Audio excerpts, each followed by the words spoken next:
बाबर आजम और Steve Smith को लेकर कल के दिन के अंदर जो कंट्रोवर्सी चली थी, उसके ऊपर मुख्तलिफ लोगों के रिएक्शन सामने आए हैं। इसके अंदर कुछ पाकिस्तान फॉर्मर क्रिकेटर भी हैं, कुछ फॉरेन क्रिकेटर्स हैं जिन्होंने इसके ऊपर बात की है। वो चीजें काफी इंपॉर्टेंट हैं और देखने लायक हैं। सबसे पहले अगर कामरान अकमल की बात करें, तो पाकिस्तानी फॉर्मर प्लेयर कामरान अकमल हमेशा बाबर आजम को ट्रोल करते हुए नजर आते हैं, एंटी बाबर आजम की लिस्ट के अंदर नजर आते हैं। लेकिन इस दफा इन्होंने बाबर आजम को सपोर्ट किया है और जमकर सपोर्ट किया है। ये एक न्यूज चैनल पर बैठे हुए थे, तबसरा चल रहा था। इनसे किसी ने सवाल किया कि बाबर आजम के साथ ये वाला इंसिडेंट हुआ है, ये स्टीव स्मिथ ने इनके साथ किया है, आप इसके ऊपर क्या राय रखते हैं? तो इन्होंने कहा कि जो कुछ भी स्टीव स्मिथ ने किया वो बिल्कुल ठीक नहीं था, क्योंकि बाबर आजम एक वर्ल्ड क्लास प्लेयर है, कोई टेल एंडर नहीं है कि आप उसको डिनाई कर दो कि आपने सिंगल नहीं लेना, बल्कि वो वर्ल्ड क्लास प्लेयर है, दुनिया के अच्छे बैटर्स की लिस्ट के अंदर आता है। ये करना नहीं बनता था। अगर आपको लगता है कि बाबर आजम के अंदर ये पोटेंशियल नहीं है, वो यहां पर बैटिंग नहीं कर सकता, तो आप उसको ड्रेसिंग रूम के अंदर रहने दीजिए,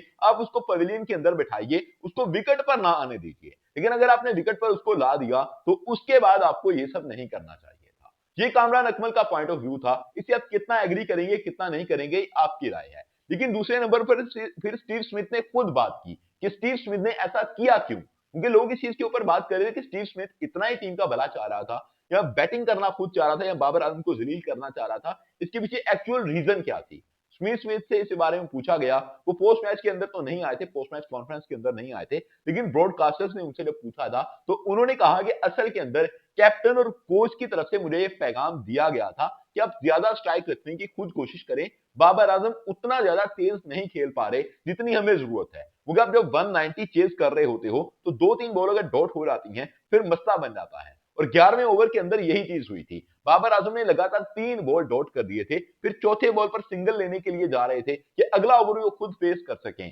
तो इस चीज को डिनाई किया स्टीव स्मिथ ने, उन्होंने मना कर दिया था। यानी कि स्टीव स्मिथ ने कहा कि उनके कैप्टन और कोच की तरफ से ये हदायत दी गई थी कि आपको स्ट्राइक खुद रखनी है और तेज खेलने की कोशिश करनी है। शायद बाबर आजम अगले ओवर के अंदर भी उतना तेज ना खेल पाते, इसलिए उन्होंने स्ट्राइक ले ली। उन्होंने कहा कि बाबर आजम को शायद बुरा लगा होगा और वो ज्यादा ही बुरा मान गए हैं, क्योंकि बाबर आजम के बारे में यह भी बताया गया कि जब सारे प्लेयर इकट्ठे हुए थे सेलिब्रेट करने के लिए जीत को, तो वहां पर भी बाबर आजम मौजूद नहीं थे। वो अपने ड्रेसिंग रूम के अंदर बैठे हुए थे।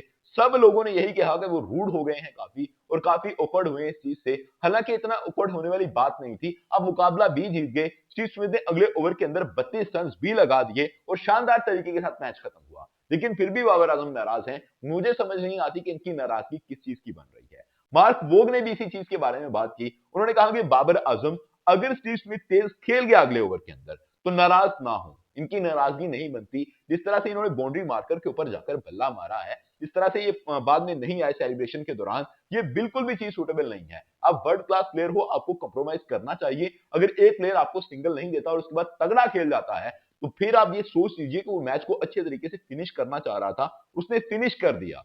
मिचेल स्टार्क से भी इस चीज के बारे में पूछा गया, तो मिचेल स्टार्क ने भी यही बात की कि ये टी20 क्रिकेट है। टी20 क्रिकेट के अंदर आपको जारहाना अंदाज के साथ खेलना पड़ता है। कई दफा आपको जल्दबाजी के अंदर ऐसे फैसले करने पड़ते हैं जो कि प्लेयर्स के लेवल को ठुकरा रहे होते हैं, प्लेयर्स के स्टेटस को ठुकरा रहे होते हैं। यानी कि बाबर आजम जैसा वर्ल्ड क्लास प्लेयर आप उसको डिनाई कर रहे हो, तो इसका मतलब है कि आप उसके स्टेटस को डाउन करने की कोशिश कर रहे हो। लेकिन टी20 क्रिकेट इसी तरह की क्रिकेट है। यहाँ पर एक ओवर तगड़ा लग गया तो मैच दूसरी साइड पर चला जाता है, एक ओवर मिस हो गया तो मैच इस साइड पर चला जाएगा। यही मामला चलते हैं टी20 क्रिकेट के अंदर। तो मुझे पर्सनली ऐसा लगता है कि बाबर आजम को माइंड नहीं करना चाहिए था। जो भी चीजें हो गई थी, बाबर आजम के ऊपर जब भी कोई कंट्रोवर्सी होती है, वो सोशल मीडिया पर हाइप क्रिएट करती है, लेकिन खुद बाबर आजम को ऐसा रिएक्ट नहीं करना चाहिए था, क्योंकि वो ज्यादा बोलते हुए तो वैसे नजर नहीं आते हैं। खामोशी के साथ इस तरह का रूट बना दिखाना, ये वुमेन क्रिकेट के अंदर तो शायद सूट कर जाए, मेंस क्रिकेट के अंदर सूट नहीं कर रहा है। तो बाबर आजम को स्टेप अप करना चाहिए और सामने आना चाहिए, अगर इसके ऊपर कोई बयान दे और मूव ऑन कर जाए इन चीजों से। क्योंकि जितना आप इन चीजों के अंदर फंसेंगे, आपका स्टेटस खुद ब खुद डाउन होता जाएगा। क्योंकि जितने भी एंटी बाबर लोग थे, उन्होंने जमकर जलील किया बाबर आजम को इस चीज के ऊपर कि आप तो एक सिंगल नहीं लिया, उसके बाद आपने गुस्सा कर लिया। वो तो होता है कि गर्मा गर्मी के आलम के अंदर ये सब कुछ हो गया, लेकिन बाद में सेलिब्रेशन के टाइम पर आप नहीं जा रहे हो, फिर आप इस चीज के ऊपर गुस्सा कर रहे हो, ये चीजें सूटेबल नहीं है। इसके ऊपर आप क्या राय रखते हैं, कमेंट करके अपनी राय का इजहार जरूर कीजिएगा। Subscribe channel for more videos. Thank you.